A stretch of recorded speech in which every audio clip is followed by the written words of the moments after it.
Stop scrolling because what happened in that hearing raised more than questions. It changed the entire tone of the room, and it started with a moment no one expected. For 67 seconds, everything went completely silent after Thomas Massie pressed play on a small recorder during what was supposed to be a routine review of Department of Justice budget allocations, a session that had followed the usual rhythm: measured exchanges, policy discussions, financial oversight, while Bondi sat, composed with her legal team, appearing calm and in control, even briefly disengaged, until Massie leaned toward the microphone and quietly asked her to listen before posing his first question, instantly shifting the atmosphere as the recorder clicked and a voice filled the chamber stating that a transfer of $847,000 had been completed and verified with instructions not to post it elsewhere. Words that seemed to hang in the air as the room froze, Bondi remaining still while her lead attorney abruptly reacted, chair scraping and attention snapping back to the center of the exchange, as Massie calmly asked if she recognized the voice, and she responded with a measured refusal to confirm an unauthenticated recording in an open congressional setting, prompting him to acknowledge the response before introducing something he said could be verified, carefully opening a manila envelope and presenting a document to the camera, a bank wire transfer receipt, detailing a transaction dated February 8 from a Department of Justice financial management account to an entity named Executive Branch Consulting Services LLC in the exact amount of $847,000, complete with identifying account details and a signature at the bottom, turning what began as a standard hearing into a moment of intense scrutiny where every movement, every pause, and every unanswered question carried far more weight than the routine process that came before it. The signature, her handwriting, her name, sat at the bottom of the page as Thomas Massie placed the document on the table and asked plainly what legal services justified an $847,000 expenditure of public funds,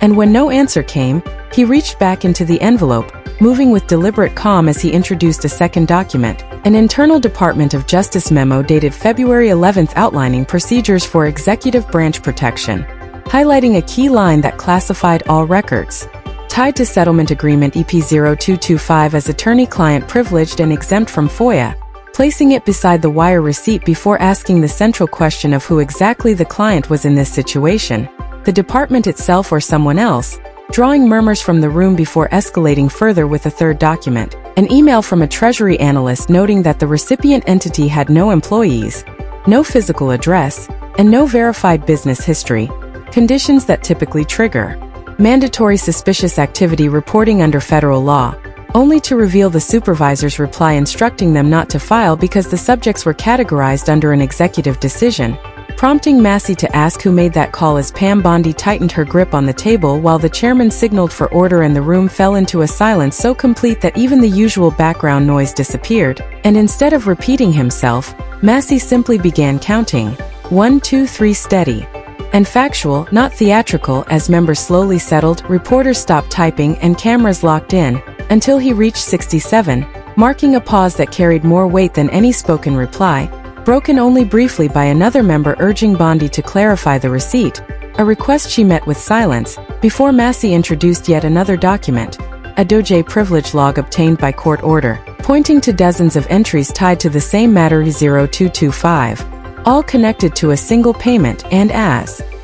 he turned the page, he read a notation referencing a J matter, repeating it and holding the page up to show it appeared again and again 16 times, before finally stating the name Jeffrey Epstein, freezing the room once more as Bondi's lead attorney invoked executive privilege, only for Massie to calmly note that such privilege protects communications with the president, not public treasury transactions or the bypassing of mandatory reporting requirements, leaving the hearing to continue, on paper but fundamentally altered in tone, as the unanswered questions surrounding the transfer, the privilege claims, and the documents lingered, underscoring that accountability doesn't always come through long speeches, but sometimes through records, silence, and a single question that never receives a clear answer, a moment defined by a wire receipt, a recording, and 67 seconds no one in that room is likely to forget. The hearing moved on, but the silence didn't stay behind. It followed everyone out of the room, lingering in the thoughts of committee members,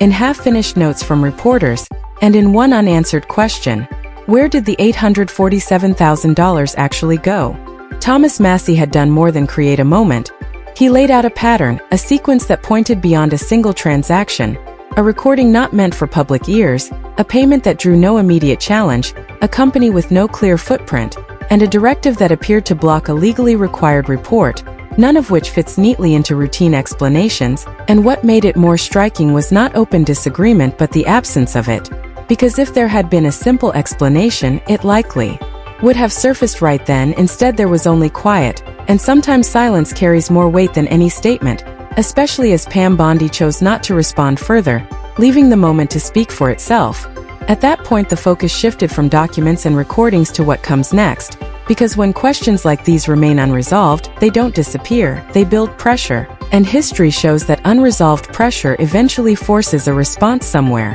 whether through new disclosures, further inquiry, or public attention spreading across platforms where people continue asking the same questions that weren't answered in that room, connecting the same elements, a payment, a privilege claim, a blocked report, and a name that changed the tone the moment it was spoken: Jeffrey Epstein. And once those pieces are in place, they don't simply fade, they demand clarification, which is why the real measure of accountability isn't what happens under the lights and microphones, but what follows afterward. Remember this the next time you see a headline about a speech or a hearing. What matters most is often not what was said, but what wasn't, and those 67 seconds are a reminder of that. If you followed the story this far, you already know it doesn't end in that room, because moments like this don't disappear, they evolve, turning from a single exchange into a timeline people begin to piece together: the transfer, the memo, the blocked report, the silence, each step connected, each detail adding weight, until a pattern starts to take shape that becomes harder to ignore the longer you look at it. And once patterns form, they don't just raise questions, they demand answers from every direction.